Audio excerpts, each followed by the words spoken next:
진그룹의 70층, CEO 강태준의 집무실은 거대한 유리 성체였다. 서울의 스카이라인이 발밑에 깔려 있었지만 그 공간을 지배하는 것은 화려한 풍경이 아닌 모든 색이 배제된 듯한 차가운 정적이었다. 흙과 백, 그리고 날카로운 금속성 회색만이 허락된 공간.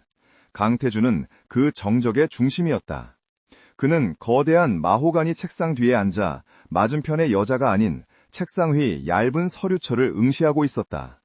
그의 시선은 칼날 같았고 그의 존재감은 방 안의 온도를 몇 도는 낮추는 듯했다. 그의 앞에 앉은 한지원은 숨을 죽였다. 이 압도적인 공간과 그보다 더 압도적인 남자 앞에서 그녀는 자신의 초라함이 아닌 굳은 결심을 애써 붙잡고 있었다. 그녀의 정장은 완벽하게 다려져 있었지만 손목 안쪽에 살짝 해진 안감까지 감추지는 못했다. 명문대를 수석으로 졸업하고 5개 국어를 구사하는 천재적인 두뇌와 달리 그녀의 현실은 바닥모를 빚의 구렁텅이였다. 오늘 이 면접이 그녀의 마지막 동아줄이었다. 태준이 드디어 입을 열었다. 그의 목소리는 집무실의 대리석 바닥처럼 낮고 단단했다. 한지원 씨, 진그룹이 왜 한지원 씨를 뽑아야 합니다. 왜 내가 내 비서로 당신을 선택해야 합니까? 그는 이력서를 보지 않았다. 이미 모든 것을 외우고 있다는 뜻이었다. 그는 그녀의 약점, 그녀의 절박함을 꿰뚫어 보고 있었다. 지원은 떨리는 손을 무릎 위에서 꽉 마주잡았다. 저는 증명할 수 있습니다. 그녀의 목소리는 작았지만 흔들리지 않았다. 말이 아닌 결과로. 대표님께서 필요로 하시는 것은 감정적 교류나 위로가 아닌 완벽한 효율성과 결과물일 것입니다. 저는 그것을 제공할 수 있는 가장 예리한 도구가 될 것입니다. 태준의 입꼬리가 비웃음인지 모를 미세한 각도로 휘었다. 도구. 그녀 스스로를 그렇게 칭하는군. 마음에 들었다. 그는 서류철을 그녀 앞으로 밀었다. 읽어보시죠. 내 도구가 지켜야 할 계약 조건입니다. 지원은 서류를 넘겼다. 그것은 입사 계약서라기보다는 소유권 계약서에 가까웠다.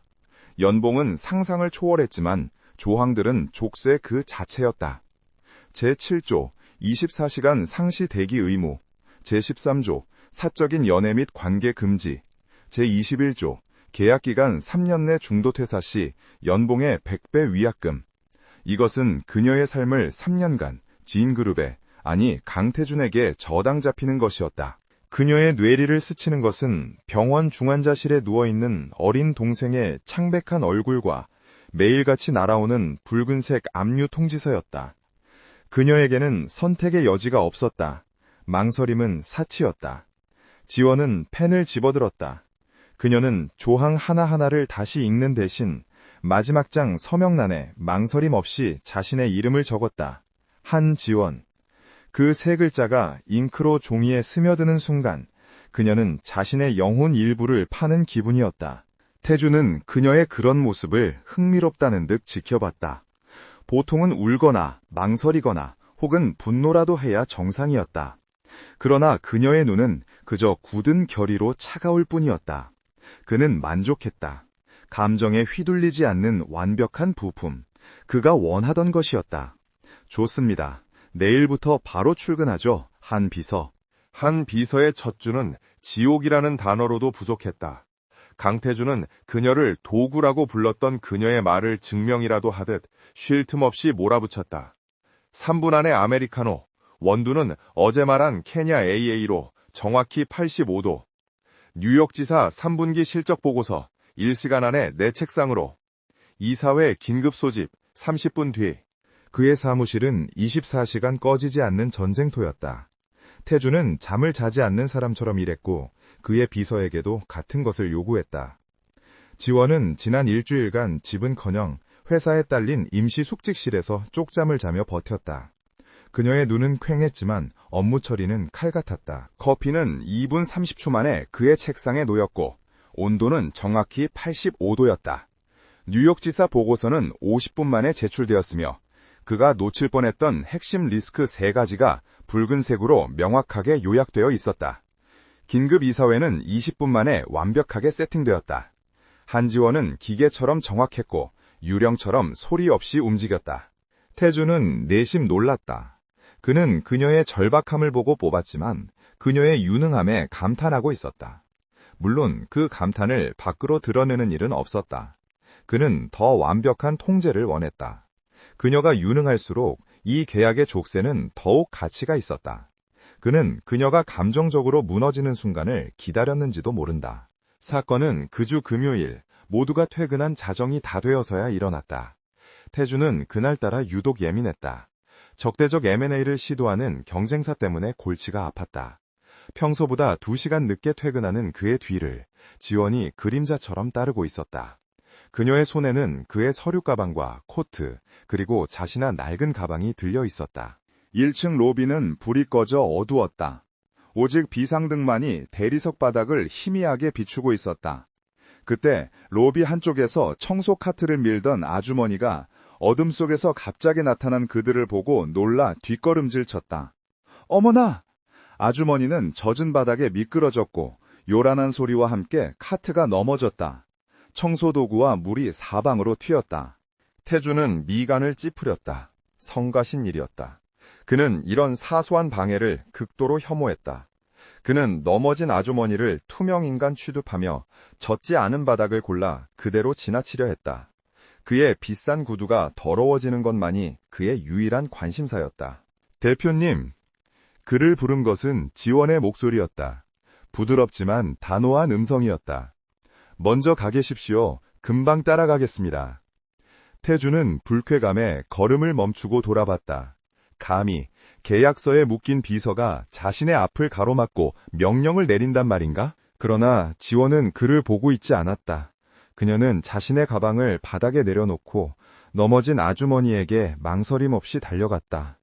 어머님, 괜찮으세요? 어디 다치신 데 없으세요?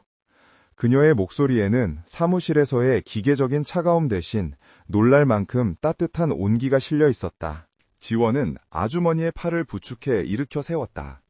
아주머니는 CEO의 얼굴을 확인하고는 사색이 되어 연신 고개를 조아렸다. 죄송합니다. 제가 미쳐, 비서님, 정말 죄송합니다. 아주머니는 겁에 질려 울먹이기까지 했다.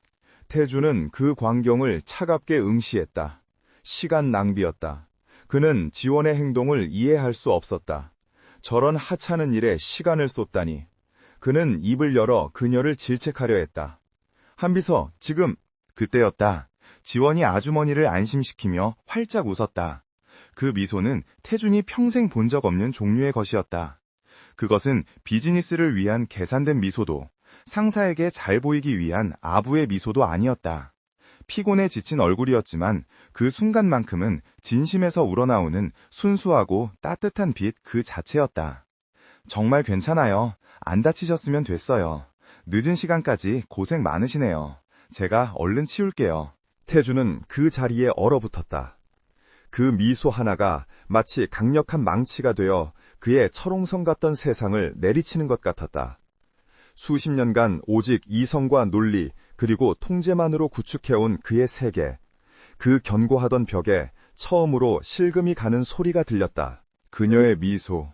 저렇게 절박한 상황에 몰려 자신에게 영혼까지 팔아넘긴 여자가 아무런 이득도 없는 저런 상황에서 저렇게 순도 높은 미소를 지을 수 있단 말인가. 그것은 그의 논리로는 도저히 설명할 수 없는 현상이었다. 지원은 쏟아진 물을 재빨리 닦고 카트를 정리한 뒤에야 자리에서 일어났다. 그녀는 다시 태준에게 다가와 언제 그랬냐는 듯 완벽한 한 비서의 얼굴로 돌아왔다. 늦어서 죄송합니다, 대표님. 가시죠. 태준은 아무 말도 하지 않았다. 그는 그저 돌아서서 기다리고 있던 차에 올랐다. 차가운 밤 공기 속에서 그는 애써 자신의 심장이 이상하게 뛰는 것을 무시하려 했다. 하지만 이미 늦었다. 가난한 비서, 계약으로 묶어둔 완벽한 도구라고 생각했던 그녀의 미소 하나가 그의 세상을 통째로 흔들기 시작했다. 무너뜨리기 시작했다. 그날 밤 한남동의 호화로운 펜트하우스로 돌아온 강태주는 평소와 달랐다. 그는 서재의 통유리창 앞에 서서 한강의 야경을 내려다보았지만 평소 그에게 안정감을 주던 도시의 불빛들은 그저 성가신 빛의 파편에 불과했다. 그의 손에는 최고급 위스키가 들려 있었으나 그는 한 모금도 마시지 않았다. 그의 머릿속은 온통 몇 시간 전 1층 로비에서 보았던 그 이해할 수 없는 미소로 가득 차 있었다. 한지원의 미소. 그것은 바이러스처럼 그의 완벽하게 통제된 시스템에 침투했다. 그는 자신을 도구라 칭한 여자의 말을 믿었다. 그는 돈으로 그녀의 시간, 그녀의 능력, 심지어 그녀의 사생활까지 샀다고 생각했다. 계약서는 분명 그렇게 명시하고 있었다. 그런데 어째서 그녀는 계약서에 없는, 아니 계약의 논리와 정면으로 배치되는 그런 표정을 지을 수 있었을까? 태준에게 세상은 철저한 기브앤테이크였다. 모든 행동에는 목적이 있어야 했고 모든 감정은 계산되어야 했다. 그러나 그녀가 청소부에게 보인 친절과 미소는 어떤 계산도 없어 보였다. 그것은 태준이 경멸하는 종류의 것, 비효율적이고 불필요한 감정의 낭비였다. 하지만 동시에 그것은 그가 단 한 번도 소유해보지 못한 것이기도 했다. 그래서 그는 혼란스러웠고 그 혼란은 곧 분노로 변질되었다. 그는 자신의 통제력이 흔들리는 것을 용납할 수 없었다. 그녀의 미소가 그의 세계에 균열을 냈다면 그는 그 균열을 메우는 대신 그녀 자신을 부숴버리기로 결심했다. 그는 그녀가 그저 감상에 빠진 어리석은 여제가 아니라 자신의 절박함조차 이기지 못하는 나약한 존재임을 확인하고 싶었다. 그녀의 그 따뜻함이 얼마나 쉽게 부서지는지 자신의 냉혹함으로 증명해 보이고 싶었다.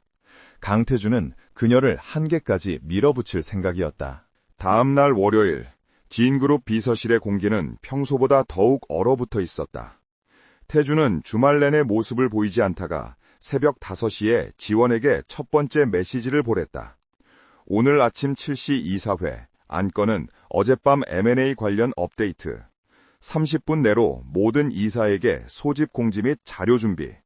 자료는 내가 방금 보낸 파일의 10페이지부터 35페이지까지 요약. 지원은 그 메시지를 받았을 때 이미 회사 숙직실에서 샤워를 막 마친 참이었다. 그녀는 태준이 주말 동안 어떤 새로운 계획을 세웠는지, 그리고 어젯밤 로비에서의 일이 어떤 파장을 일으킬지 예상하고 있었다. 그녀는 밤새 쪽잠을 자면서도 그의 예상 동선을 모두 파악해 두었다. 하지만 새벽 5시의 기습적인 지시는 그녀의 예상보다 더 빠르고 혹독했다. 그녀는 즉시 움직였다. 10분 만에 25페이지 분량의 영문 보고서를 완벽하게 한글로 요약하고 핵심 포인트를 정리했다. 나머지 15분 동안은 진그룹의 막강한 보안 시스템을 뚫고 해외에 체류 중인 이사 3명을 포함한 전원에게 긴급 연락을 취했다. 6시 30분, 모든 이사가 화상회의 시스템에 접속했고 지원은 태준의 사무실에 따뜻한 아메리카노와 방금 요약한 보고서를 들고 들어갔다. 태준의 책상에는 그가 요청하지 않은 숙취 해소에 좋은 꿀물 한 잔이 함께 놓여 있었다. 태준은 보고서를 집어들었다. 완벽했다. 오타 하나 없었고 그가 강조하고 싶었던 부분은 정확하게 붉은색으로 표시되어 있었다. 심지어 그가 미처 생각지 못한 법률적 리스크까지 추가로 코멘트되어 있었다. 그는 꿀물을 노려보았다. 이건 뭐지? 어제 M&A 관련 미팅이 자정 넘어 끝나신 것으로 압니다. 필요하실 것 같아 준비했습니다. 지원의 목소리는 어떠한 감정도 담겨있지 않았다. 태준은 꿀물잔을 밀어냈다. 쓸데없는 짓, 내 취향은 내가 결정해. 한 비서는 내가 시키는 일만 정확하게 하면 돼. 그는 그녀의 배려를, 그녀의 능력을 인정하고 싶지 않았다. 그것은 그녀에게 통제권의 일부를 넘겨주는 행위처럼 느껴졌다. 그날부터 태준의 시험은 노골적으로 변했다. 그는 계약서의 모든 조항을 무기처럼 사용했다. 그는 지원에게 하루 20시간이 넘는 근무를 강요했다. 새벽 3시에 전화를 걸어 뜬금없는 해외 시장 보고서를 요구했고 아침 7시에는 그의 아침 식사 메뉴를 정확하게 준비해 놓으라고 했다. 그것도 모자라 그는 그녀의 사적인 시간을 철저히 감시했다. 제13조 사적인 연애 및 관계 금지 조항을 들먹이며 그녀가 동생의 병문안을 가기 위해 반차를 내려는 것조차 허락하지 않았다. 계약서에 명시되어 있지. 한 비서의 시간은 내 것이야. 동생이 죽어가는 게 아니라면 자리를 비울 생각 마. 그의 말은 잔인했지만 지원은 표정 하나 바꾸지 않았다. 알겠습니다, 대표님. 그녀는 돌아서서 병원에 전화해 간병인에게 필요한 상황을 지시했다. 그녀의 목소리는 떨리지 않았지만 수화기를 쥔 그녀의 손가락 마디마디가 하얗게 질려 있었다. 태주는 그녀가 무너지기를 바랐다. 울거나 화를 내거나 최소한 그만두겠다고 애원이라도 하기를 바랐다. 그래야만 금요일 밤에 그를 혼란스럽게 했던 그 미소가 그저 절박함 속에 숨겨진 연약함의 또 다른 표현이었음을 증명할 수 있었다. 그러나 한지원은 무너지지 않았다. 그녀는 태준이 던지는 모든 과제를 불가능해 보이는 속도와 정확성으로 처리했다. 그녀는 그의 24시간짜리 비서였고 그의 전략가였으며 때로는 그의 방패막이었다. 중요한 프레젠테이션에서 갑자기 프로젝터가 고장나자 그녀는 50페이지 분량의 발표 자료를 토시 하나 틀리지 않고 구두로 브리핑하여 임원들을 놀라게 했다. 태준을 모함하려는 경쟁사의 스파이가 심어준 가짜 서류를 그녀는 미묘한 잉크 냄새 차이로 간파해냈다. 그녀는 마치 감정이 삭제된 인공지능 같았다. 하지만 태준은 알았다. 그녀가 기계가 아니라는 것을. 그의 집요한 관찰은 이제 호기심을 넘어 집착의 영역으로 들어가고 있었다. 그는 그녀가 언제 잠을 자는지, 언제 식사를 하는지 궁금해졌다. 그는 CCTV를 통해 그녀를 지켜보기 시작했다. 그는 보았다. 새벽 4시 모두가 퇴근한 사무실에서 그녀가 컵라면으로 끼니를 때우는 모습을, 그녀가 아무도 없는 비상계단에서 몰래 동생과 통화하며 애써 밝은 목소리를 내는 것을. 그리고 그는 다시 보았다. 그 미소를. 그것은 금요일 밤의 그 미소와는 다른 종류였다. 늦은 밤 그녀는 자신의 책상에서 잠시 눈을 붙이다가 휴대폰 알람에 깼다. 휴대폰 배경화면에는 산소호흡기를 깬 채 잠든 어린 소년의 사진이 있었다. 지호는 그 사진을 보며 희미하게 웃었다. 그 미소는 지독한 피로와 고통 속에서 피어난 처절하고도 단단한 희망의 증거였다. 그녀는 사진을 가만히 쓸어보다가 다시 얼음물로 세수를 하고 태준이 10분 뒤에 마실 커피를 준비하러 갔다. 태준은 모니터를 보며 주먹을 불끈 쥐었다. 그는 깨달았다. 자신이 그녀를 한계로 몰아붙일수록 그는 그녀의 연약함이 아니라 자신이 상상조차 할 수 없었던 강인함을 확인하고 있을 뿐이라는 것을. 그녀는 계약서의 조항 때문에 버티는 것이 아니었다. 그녀는 그녀가 지켜야 할 그 무엇 때문에 이 지옥을 견디고 있었다. 그녀의 그 사적인 미소, 아무도 보지 않는다고 생각할 때 짓는 그 지친 미소는 금요일 밤의 그 따뜻한 미소보다 더 강력하게 그의 내면을 흔들었다. 그는 그녀를 통제하고 있다고 생각했지만 오히려 자신이 그녀에게 휘둘리고 있었다. 그는 그녀를 더 알고 싶어졌다. 그녀의 고통, 그녀의 비밀, 그리고 그녀가 그토록 지키려는 것이 무엇인지 전부 알고 싶어졌다. 강태준이라는 난자의 얼어붙은 세계에 한지원이라는 변수가 생긴 것이 아니라 한지원이라는 새로운 기준이 생기고 있었다. 강태준의 세계에 침투한 균열은 그가 아무리 외면하려 해도 스스로를 복구하지 않았다. 오히려 그 균열은 지인그룹의 또 다른 권력축에 의해 감지되고 있었다. 마케팅 전략 본부장이자 태준의 집안과 지인그룹의 전략적 합병을 위해 암묵적으로 약혼녀라 불리는 여자 박유라였다. 박유라는 강태준의 사무실 문을 노크 없이 열 수 있는 유일한 인물이었다. 그녀는 오늘도 하이힐 소리를 조금도 죽이지 않은 채 맹수처럼 우아하고 당당하게 70층을 침범했다. 그녀의 몸에는 머리부터 발끝까지 신상 컬렉션이 걸려 있었고 그녀가 뿌린 값비싼 향수 냄새가 태준의 차가운 사무실 공기를 밀어냈다. 태준 씨, 아직도 일 중독이네. 이 박유라가 저녁 식사 제안을 하는데도. 유라는 태준의 책상에 자연스럽게 기대앉으며 방금 들어오면서 마주친 지원을 향해 턱짓했다. 그리고 저 비서 아직 안 보냈어? 그림자처럼 붙어 다니는 게 좀 거슬리네. 한지원은 유라의 경멸 어린 시선에도 미동 없이 서 있었다.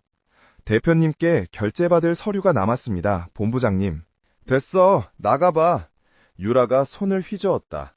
하지만 지원은 태준을 바라볼 뿐 움직이지 않았다. 대표님, 5분 뒤 화상회의 일정이. 나가. 이번에는 태준의 목소리였다. 지원은 말없이 고개를 숙이고 사무실을 나갔다. 유라가 승리감에 찬 미소를 지으며 태준의 넥타이를 매만졌다. 역시 내 말이 맞지? 저런 애들은 바짝 조여야 해.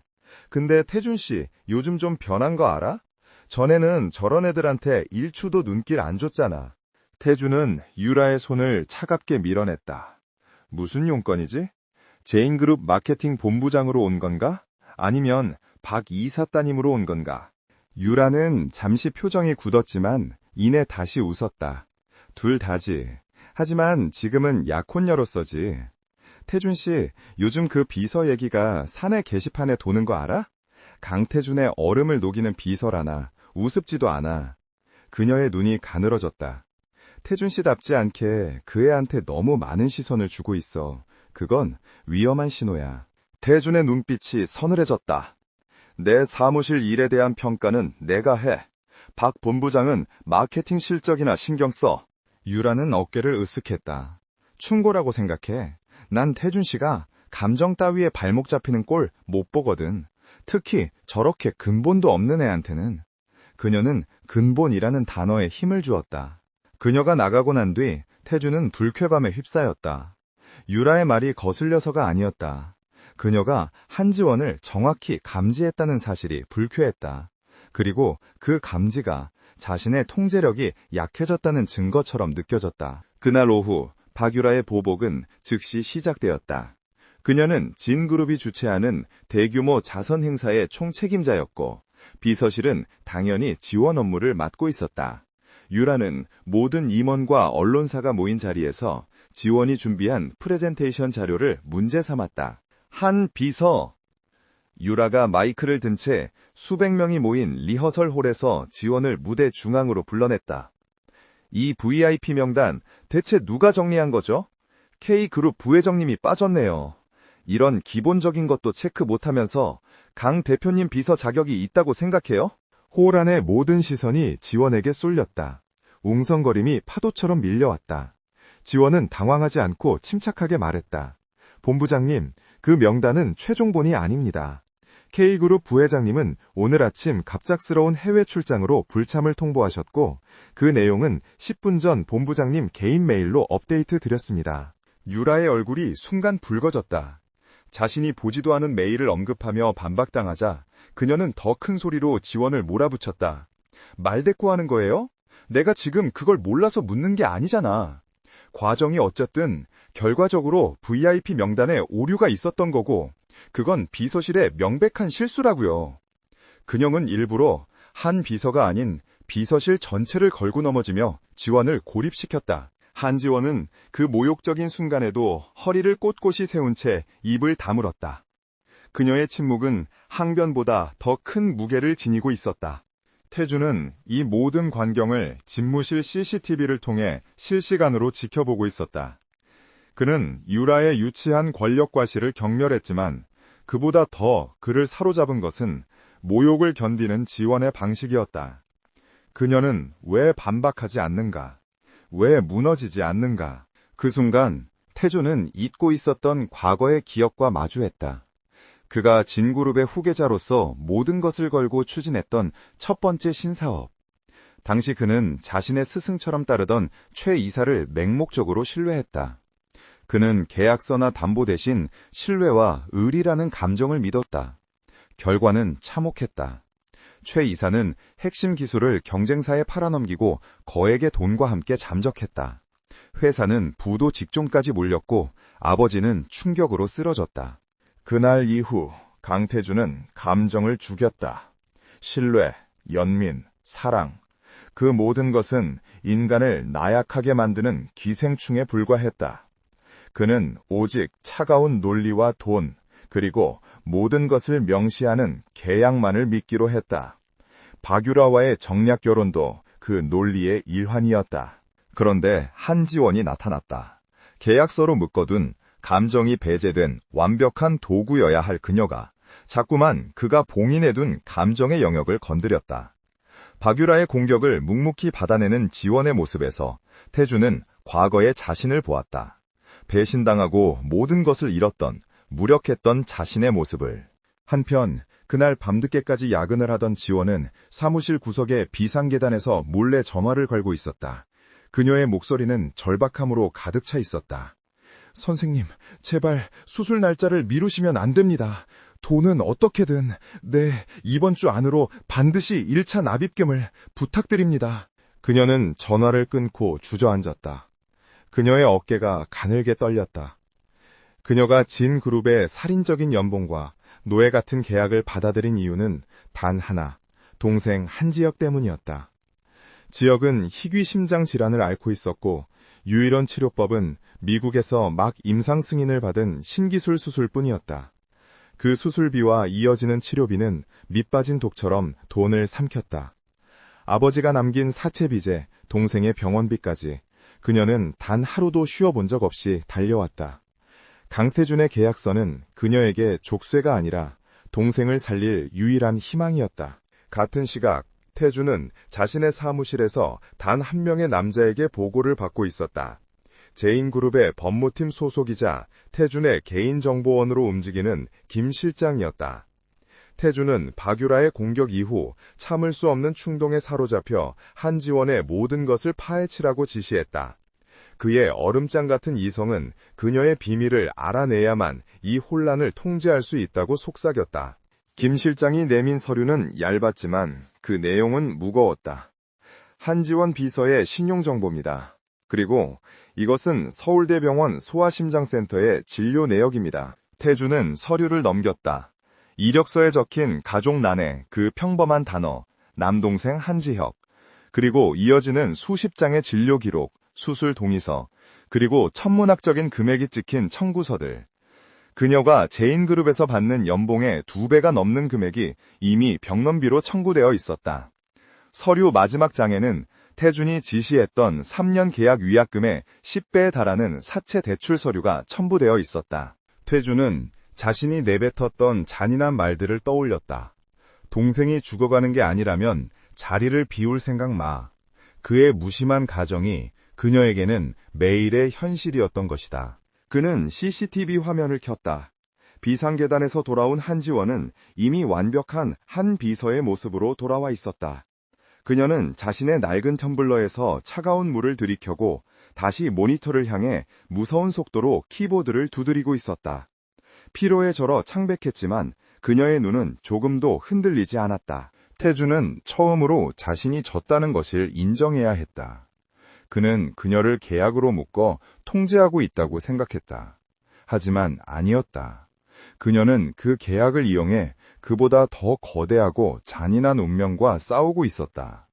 그가 그녀를 한계까지 몰아붙인 것이 아니라 그녀는 이미 매일을 한계 속에서 살아가고 있었다. 그는 한지원을 다른 시각으로 보기 시작했다. 그녀는 더 이상 가난한 비서나 계약에 묶인 도구가 아니었다. 그녀는 그가 아는 그 어떤 재벌 총수나 권력자보다도 강인한 전사였다. 그리고 그는 깨달았다. 자신이 그녀의 그 강인함에, 그 처절한 미소에 속절없이 매료되고 있다는 것을. 진그룹 창립 20주년 자선갈라. 국내외 정재계 인사들이 총집결하는 밤이었다. 호텔 연회장은 수천 개의 크리스털 샹들리에 아래 금빛과 샴페인 거품으로 반짝였다. 강태준은 이 화려한 무대의 왕이었다. 그는 흠잡을 데 없는 턱시도 차림으로 연단에서 진그룹의 비전을 선포했고 그의 차가운 카리스마는 그 자체로 권력이었다. 한지원은 그 무대 아래 가장 어두운 구석에 있었다. 그녀는 연회에 참석한 손님이 아니었다. 그녀는 이 거대한 행사를 총괄하는 스태프였다. 귀에는 보이지 않는 이어피스를 꽂고 손에는 태블릿을 든 채 그녀는 그림체처럼 움직이며 모든 돌발 상황을 체크했다. 그녀의 유일한 검은색 정장은 이 화려한 공간 속에서 오히려 그녀의 존재를 지워주는 듯했다. 태주는 연단에서 내려온 후에도 수많은 VIP에게 둘러싸여 있었다. 그러나 그의 시선은 그가 의식하지 못하는 사이에도 자꾸만 연회장 구석을 향했다. 그는 행사장 조명을 체크하는 지원을, 까다로운 외국인 투자자의 통역을 막힘없이 해내는 지원을, 그리고 잠시 아무도 보지 않는 틈을 타 지친 발목을 주무르는 지원을 보고 있었다. 지난 며칠간 그는 그녀의 파일을 수백 번도 더 읽었다. 그녀의 빚, 동생의 병명, 그리고 그녀의 처절한 삶. 그가 알게 된 진실은 그를 혼란스럽게 만들었다. 그는 그녀의 강인함에 매료되었음을 인정해야 했고, 동시에 그 강인함이 자신 때문이 아니라 그녀가 지켜야 할 것들에서 나온다는 사실에 알 수 없는 패배감을 느꼈다. 그는 그녀를 동정하는 것이 아니었다. 그는 그녀를 이해하기 시작했다. 그 미묘한 감정의 변화를 가장 먼저 감지한 것은 역시 박유라였다. 태준의 공식적인 파트너로서 그의 곁을 지키고 있던 유라는 태준의 시선이 자꾸만 한 비서에게 머무는 것을 놓치지 않았다. 그녀의 완벽하게 관리된 미소 뒤로 분노가 차올랐다. 지난번 리허설에서의 굴욕 이후 그녀는 오늘을 단단히 벼르고 있었다. 그녀는 강태준의 소유물이 감히 자신의 자리를 위협하는 것을 용납할 수 없었다. 기회는 연회가 절정에 달했을 때 찾아왔다.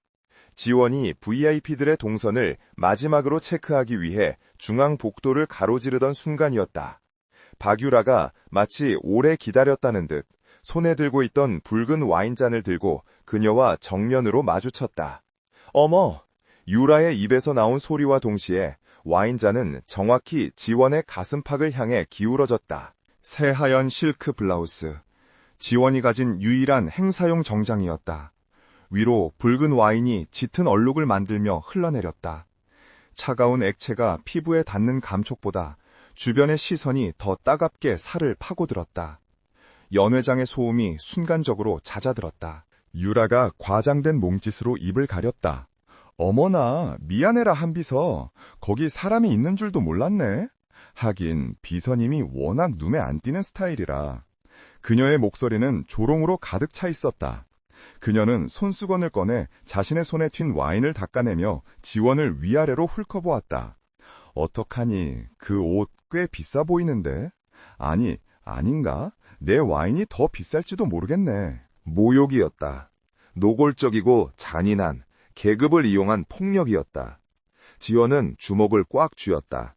와인이 뚝뚝 떨어지는 옷자락보다 수치심으로 달아오른 얼굴을 감추고 싶었다. 하지만 그녀는 도망칠 수 없었다. 그녀는 강태준의 비서였고 여기서 무너지는 것은 그에게까지 피해를 주는 일이었다. 그녀는 숨을 깊게 들이마시고 고개를 숙였다. 죄송합니다, 본부장님. 제가 부주의했습니다. 바로 정리하. 그럴 필요 없어. 얼음장처럼 차가운 목소리가 두 사람 사이에 끼어들었다. 강태준이었다. 그가 언제부터 지켜보고 있었는지 맹수처럼 조용히 다가와 있었다. 연회장의 모든 시선이 이제 세 사람에게 고정되었다. 태준의 눈은 붉은 와인 얼룩보다 더 짙은 분노로 타오르고 있었지만 그의 표정은 그 어느 때보다 냉정했다. 유라가 당황하며 애써 웃었다. 태준 씨, 별일 아니에요. 그냥 한비서가. 태준은 유라의 말을 가로막았다. 그는 그녀를 쳐다보지도 않았다. 그의 시선은 오직 젖은 옷차림으로도 꼿꼿이 서 있으려 애쓰는 지원에게 향해 있었다. 그는 천천히 자신의 턱시도 재킷을 벗었다. 연회장 안에 모든 사람들이 숨을 죽였다. 저 차가운 CEO가 지금 무엇을 하려는 것인가? 태준은 한 걸음 다가가 자신의 값비싼 재킷을 지원의 어깨 위에 그대로 걸쳐주었다. 그의 체온이 남아있는 따뜻하고 두툼한 재킷이 붉은 얼룩과 그녀의 떨리는 어깨를 완벽하게 감쌌다. 지원은 놀라 고개를 들었다. 그녀의 눈이 그의 눈과 정면으로 마주쳤다. 그의 눈동자 속에서 그녀는 단 한 번도 본 적 없는 복잡한 감정의 소용돌이를 보았다. 태준 씨, 지금 뭐하는? 유라가 경악에 차 소리쳤다. 그제야 태준은 유라를 향해 고개를 돌렸다. 그의 목소리는 귓가를 벨 듯이 날카로웠다. 박 본부장. 그는 공식적인 직함을 사용했다. 그것은 명백한 경고였다. 내 비서가 젖어 있으면 내 일정이 차질이 생겨. 내일 아침 미팅 자료는 누가 준비하고 내 커피는 누가 가져오지? 그는 계약을 들먹였다. 가장 논리적이고 사무적인 이유를 방패로 삼았다.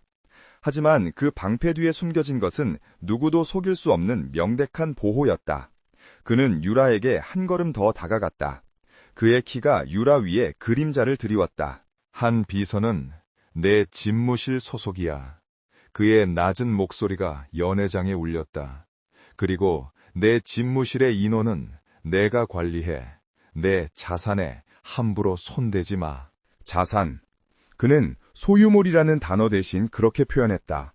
하지만 그 의미는 명확했다. 감히 내 것에 손대지 말라는 사자의 영역 표시였다. 그는 공식적인 약혼녀 앞에서 계약서에 묶인 비서의 편을 들었다.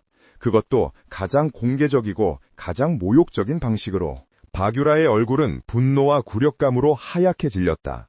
그녀는 입술을 깨물었지만 진그룹의 모든 임원이 지켜보는 앞에서 태준에게 더 이상 대꾸할 수 없었다. 태준은 더 이상 유라에게 시선을 주지 않았다. 그는 자신의 재킷을 여미는 지원을 바라보며 말했다.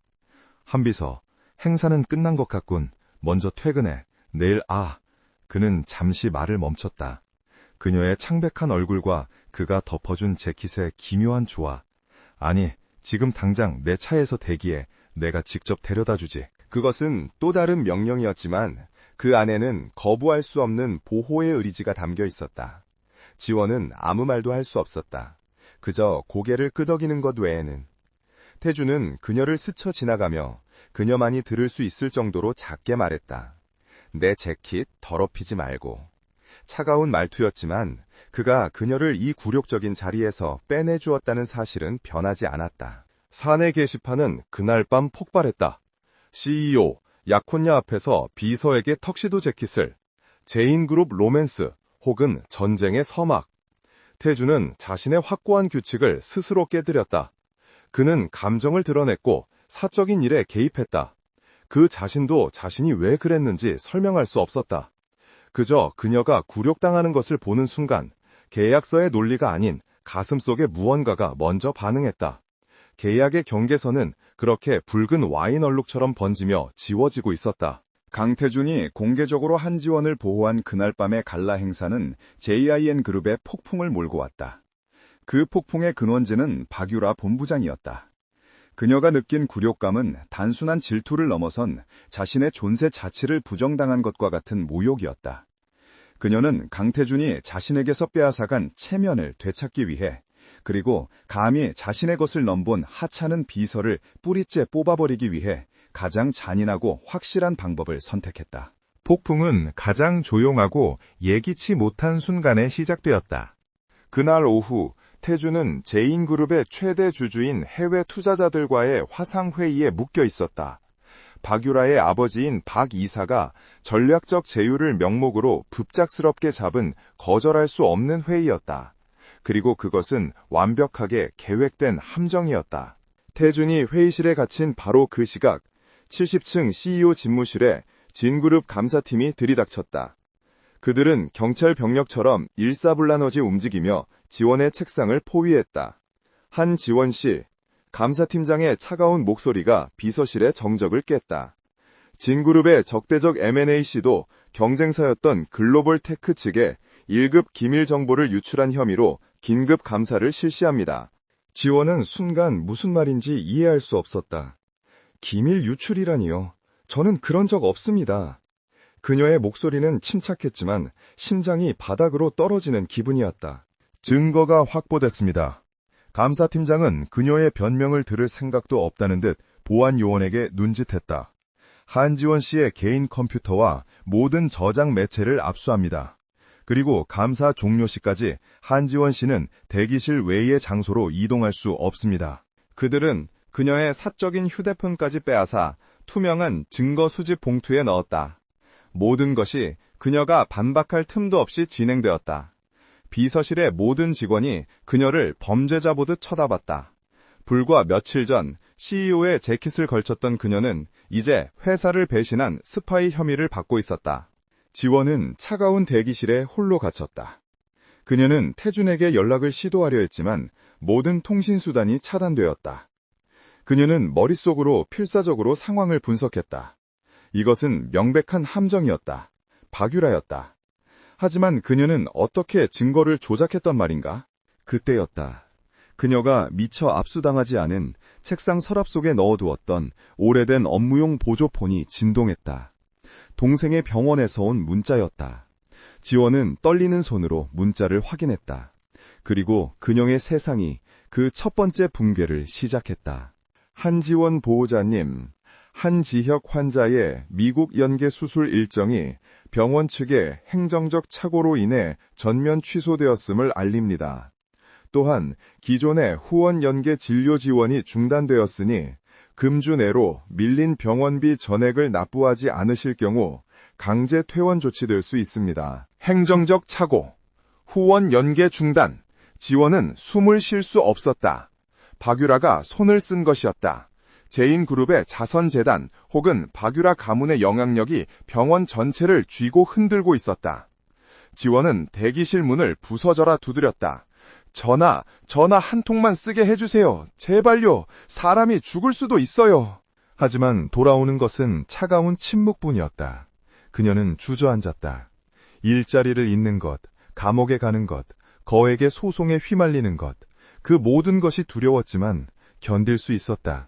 하지만 지혁이, 그녀가 이 지옥 같은 계약을 버텨내는 유일한 이유인 동생이 그녀 때문에 죽을 수도 있다는 사실은 그녀의 마지막 이성까지 마비시켰다. 그녀가 평생 지켜온 강인함, 그녀의 단단했던 자존심, 그 모든 것이 산산조각 났다. 그녀는 더 이상 강태준의 유능한 비서가 아니었다. 그녀는 그저 동생을 살리지 못할지도 모른다는 절망에 28살의 여자일 뿐이었다. 4시간이 넘는 지루한 회의가 끝나고 태주는 불길한 예감에 휩싸여 집무실로 돌아왔다. 비서실은 이상하리만치 조용했고 지원의 자리는 비어 있었다. 한 비서 어딨지? 김 실장이 창백한 얼굴로 달려와 보고했다. 대표님, 감사팀이 한 비서를. 이야기를 듣는 태준의 얼굴이 얼음장처럼 굳어갔다. 기밀 유출, 박유라. 그는 퍼즐 조각을 맞추는데 10초도 걸리지 않았다. 당장 감사팀장 내 방으로 불러. 그는 소리쳤다. 그리고 그 증거라는 것도 전부. 그는 감사팀이 조작한 내역을 검토했다. 어설펐지만 작정하고 달려들면 한지원을 매장시키기엔 충분한 자료였다. 그녀의 차명 계좌로 입금된 거액의 돈, 그녀의 IP로 전송된 것처럼 조작된 M&A 기밀 파일. 태주는 주먹으로 책상을 내리쳤다. 박유라가 감히 자신의 영역 안에서 이런 짓을 벌였다는 사실에 이가 갈렸다. 한 비서는 그가 이를 악물고 물었다. 어디 있어? 감사팀 대기실에 아마 지금쯤. 태주는 대기실로 향했다. 하지만 그곳은 비어 있었다. 텅 빈 방 안에는 그녀의 낡은 가방만이 덩그러니 놓여 있었다. 그는 불길한 예감에 휩싸여 다른 곳을 찾기 시작했다. 그리고 그는 직원들이 거의 사용하지 않는 비상계단 옆의 작은 휴게실에서 그녀를 발견했다. 휴게실은 불이 꺼져 있었다. 태주는 문을 열고 들어섰다. 그리고 그는 보았다. 한지원은 창가 구석에 작은 아이처럼 몸을 만 채 웅크리고 있었다. 그녀는 울고 있지 않았다. 아니, 그녀는 우는 방법조차 잊어버린 사람처럼 보였다.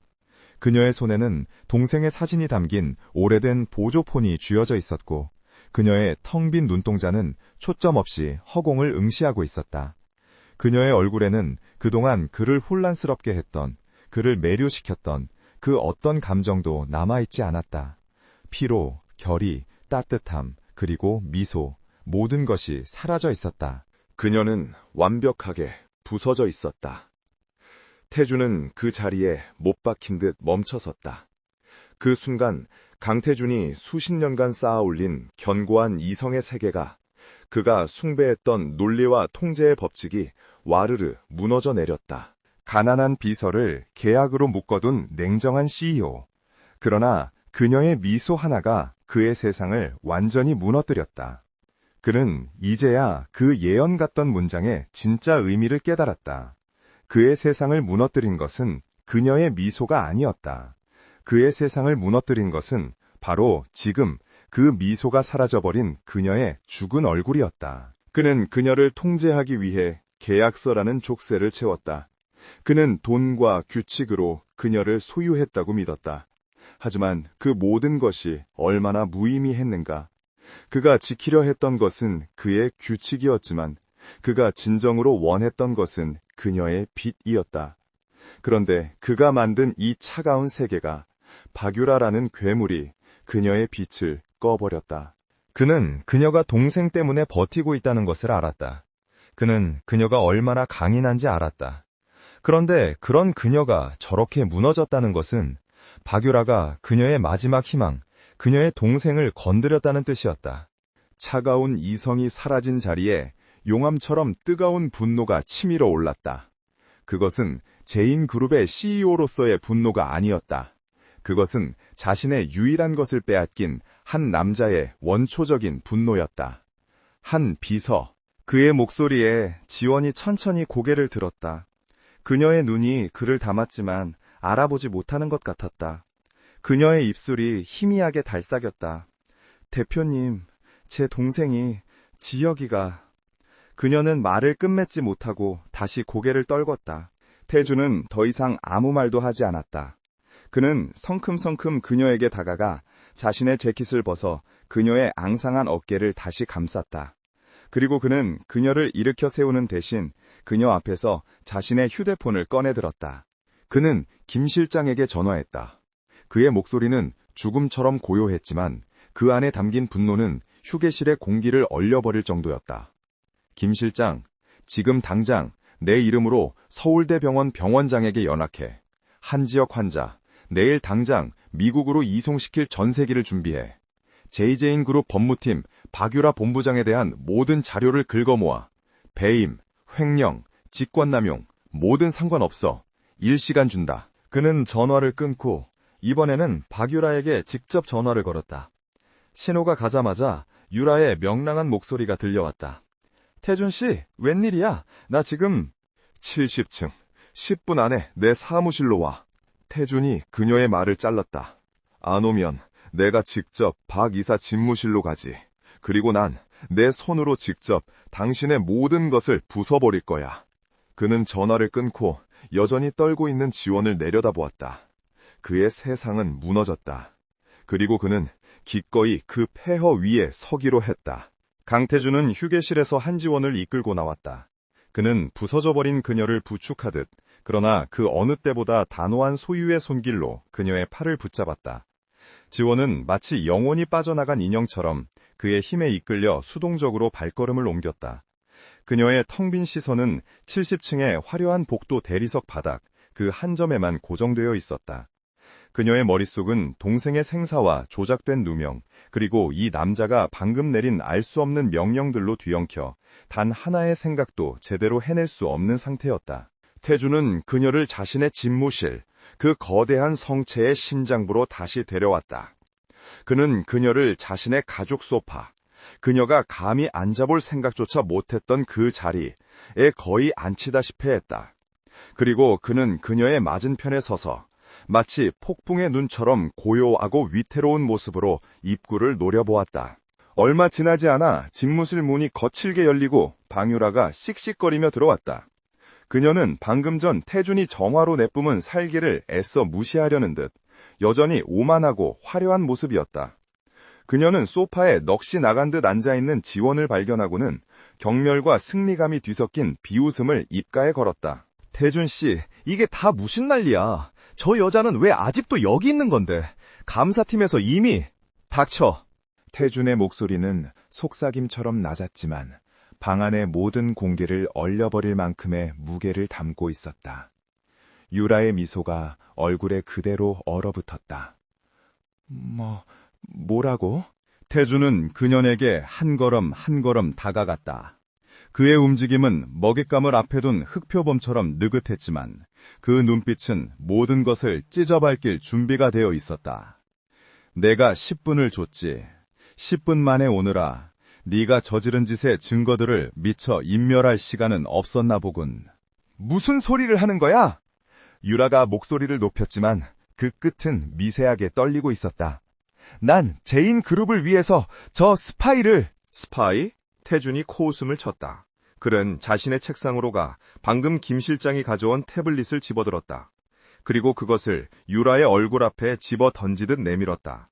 화면에는 그녀가 제인그룹 자선재단의 이사장인 자기 어머니를 통해 서울대병원 병원장에게 압력을 행사한 통화 내역과 감사팀의 특정 인물에게 거액을 송금하며 증거 조작을 지시한 내역이 붉은색으로 하이라이트 되어 있었다. 유라의 얼굴이 사색이 되었다.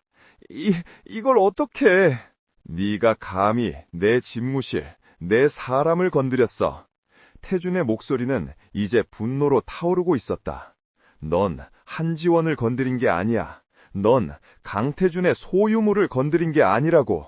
넌 내 세상을 건드렸어. 유라는 이 상황을 믿을 수 없었다.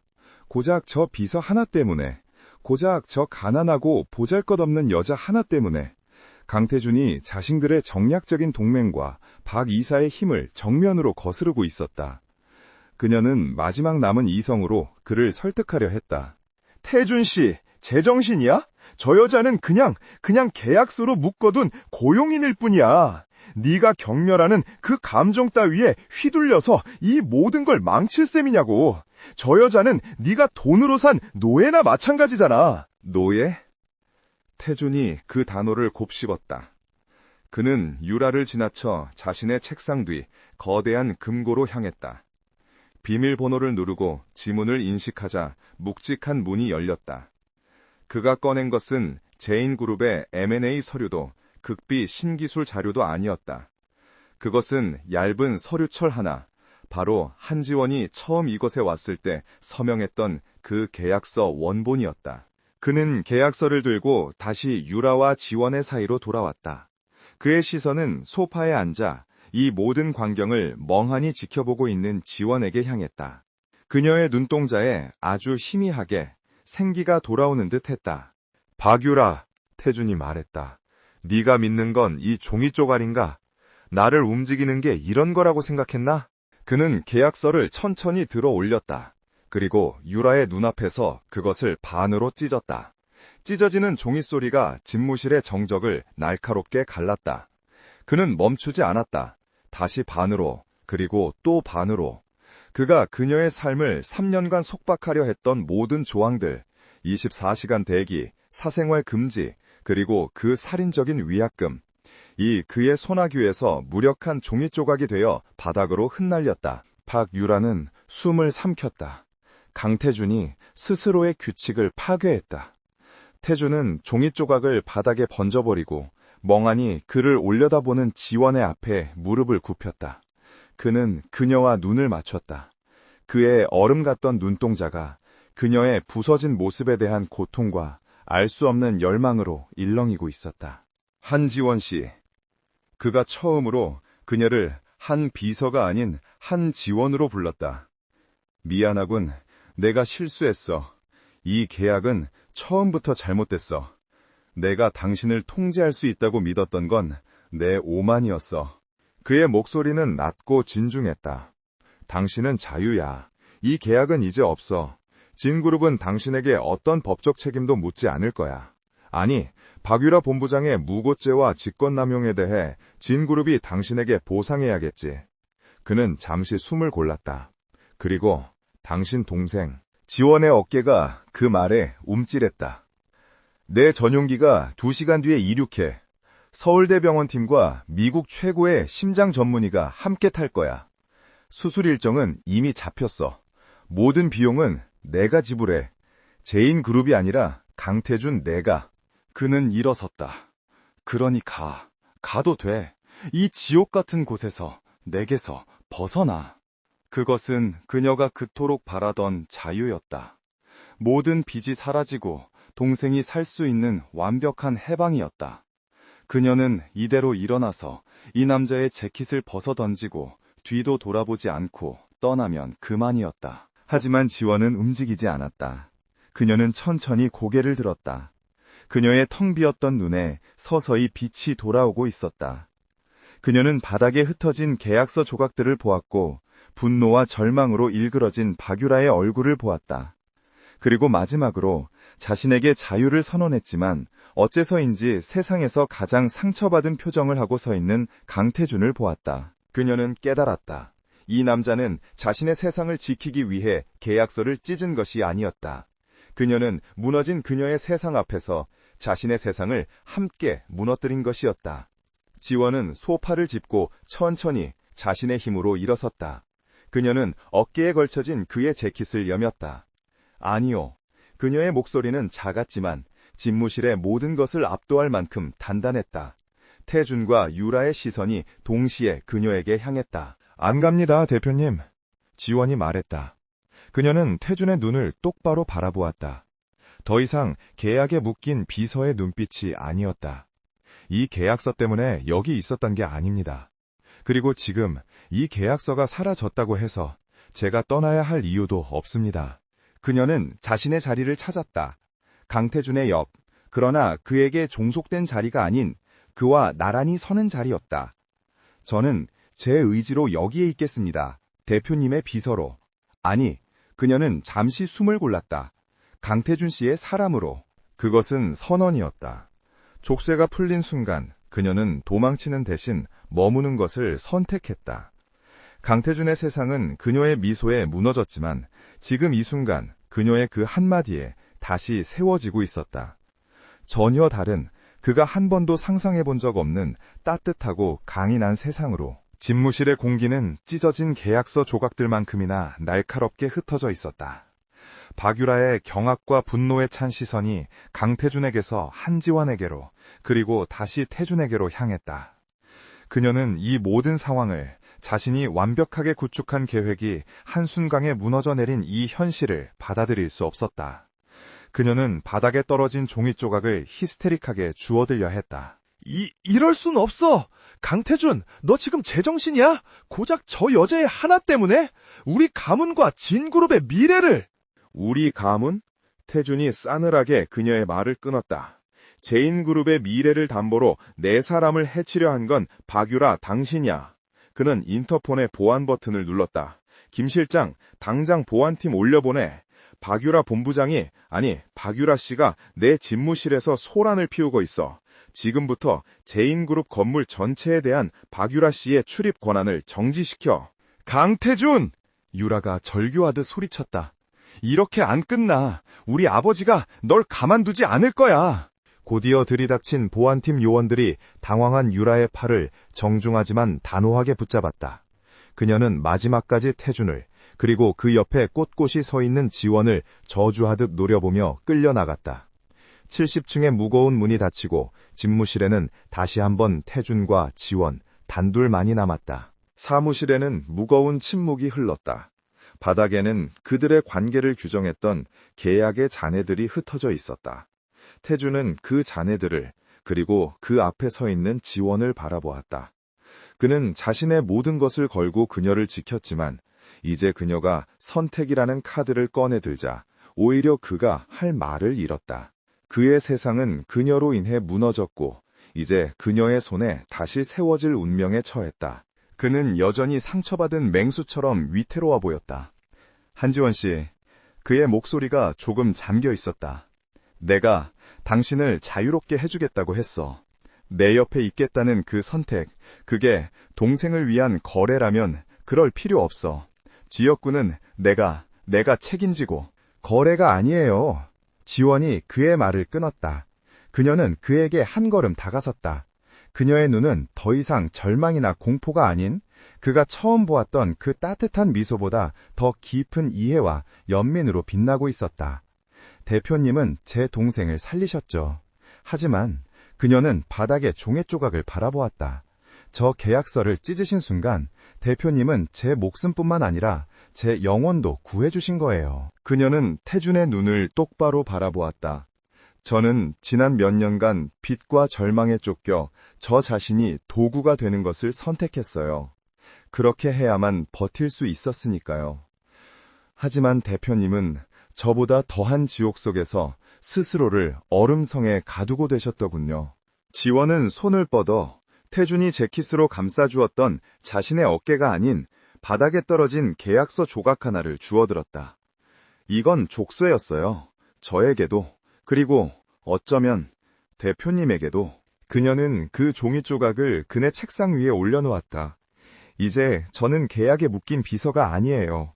하지만 저는 강태준이라는 사람이 그 차가운 얼음 속에서 얼마나 외롭게 싸워왔는지 봐버렸어요. 이제 그만 그 성에서 나오세요. 제가 당신 곁에 있을게요. 도구가 아니라 한 지원으로요. 태준은 그녀의 말에 숨이 막히는 듯했다. 그가 평생 경멸하고 멀리했던 이해와 위로라는 감정이 지금 그녀의 눈빛과 목소리를 통해 그의 폐부를 찌르고 있었다. 그는 자신을 무너뜨린 그 미소의 주인이 이제 자신을 구원하려 하고 있음을 깨달았다. 그는 천천히 손을 뻗어 그녀의 손등을 덮으려 했다. 그때 집무실의 문이 다시 한번 조용히 열렸다. 김 실장이었다. 그는 이 미묘한 기류에 감히 끼어들지 못하고 입구에서 머뭇거렸다. 대표님, 저기 미국행 전용기 이륙 준비가 완료되었습니다. 태준과 지원은 그제야 현실로 돌아왔다. 지역군이 태준이 헛기침을 하며 말했다. 기다리고 있겠군.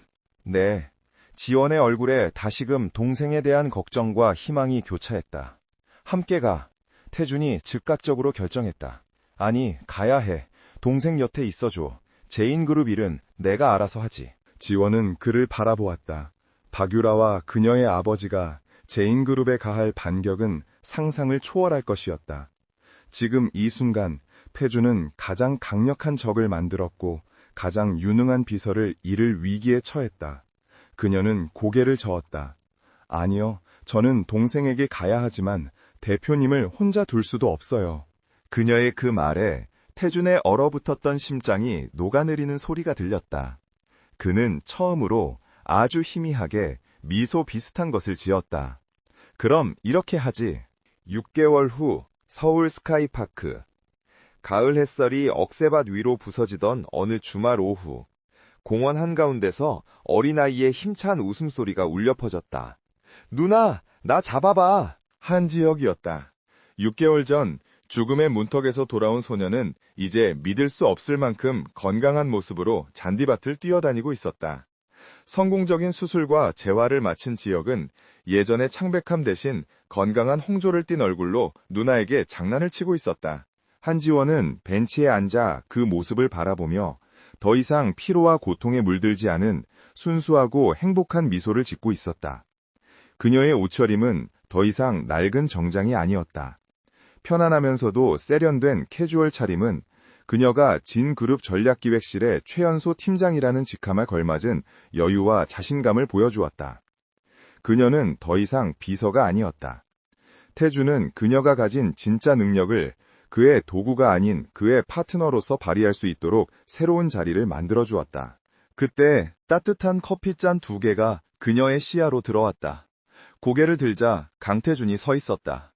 그는 여전히 CEO였지만 주말에 그는 슈트 대신 편안한 니트를 입고 있었다. 그는 여전히 서툴고 무뚝뚝했지만 더 이상 차갑지는 않았다. 저 녀석. 태준이 지혁을 보며 미간을 찌푸렸다. 너무 시끄럽군. 지원이 웃음을 터뜨렸다. 건강하다는 뜻이죠. 고맙습니다, 대표님. 대표님, 소리 그만하라고 했을 텐데. 태준이 그녀의 옆에 앉으며 퉁명스럽게 말했다. 하지만 그의 눈은 지역이 아닌 지원의 웃는 얼굴에 고정되어 있었다. 6개월간 그는 박유라 가문의 거센 반격을 모두 막아냈다. 이사회에서 그는 자신의 모든 것을 걸었고 오히려 제인그룹을 더욱 견고하게 만들었다. 그 모든 전쟁 같은 시간 속에서 지원은 미국에서 동생을 간호하면서도 화상회의를 통해 그의 가장 날카로운 조언자가 되어주었다. 그들은 새로운 계약을 맺었다. 종이에 적힌 조항이 아닌 신뢰와 존중, 그리고 서로에 대한 확신으로 이루어진 계약이었다. 태준 씨, 지원이 부드럽게 그의 이름을 불렀다. 그가 그녀를 바라보았다. 지원은 커피를 한 모금 마신 뒤 지혁을 향해 손을 흔들어 주었다. 그리고 다시 태준을 바라보며 그날 1층 로비에서 그의 세상을 무너뜨렸던 바로 그 미소를 지었다. 있잖아요, 그녀가 말했다. 제 미소 하나가 당신 세상을 무너뜨렸다고 하셨죠? 태준은 대답 대신 그녀를 가만히 응시했다. 틀렸어요. 지원이 그의 손 위로 자신의 손을 살며시 포겠다. 그건 당신의 얼어붙은 세상을 무너뜨리고 새로운 세상을 만들기 위한 시작이었어요. 강태준은 자신의 손을 덮은 그녀의 따뜻한 온기를 느꼈다. 그는 평생을 통제와 논리 속에서 살아왔다. 하지만 지금 그의 심장은 그 어떤 논리로도 설명할 수 없는 감정으로 뛰고 있었다. 그는 천천히, 아주 천천히 그녀의 손을 마주 잡았다. 그리고 그의 입가에 그 누구도 본 적 없던 오직 그녀만을 위한 진짜 미소가 피어났다. 그의 세상은 확실히 무너졌다. 그리고 그 폐허 위에서 그녀의 미소를 중심으로 훨씬 더 따뜻하고 완전한 세상이 다시 세워지고 있었다.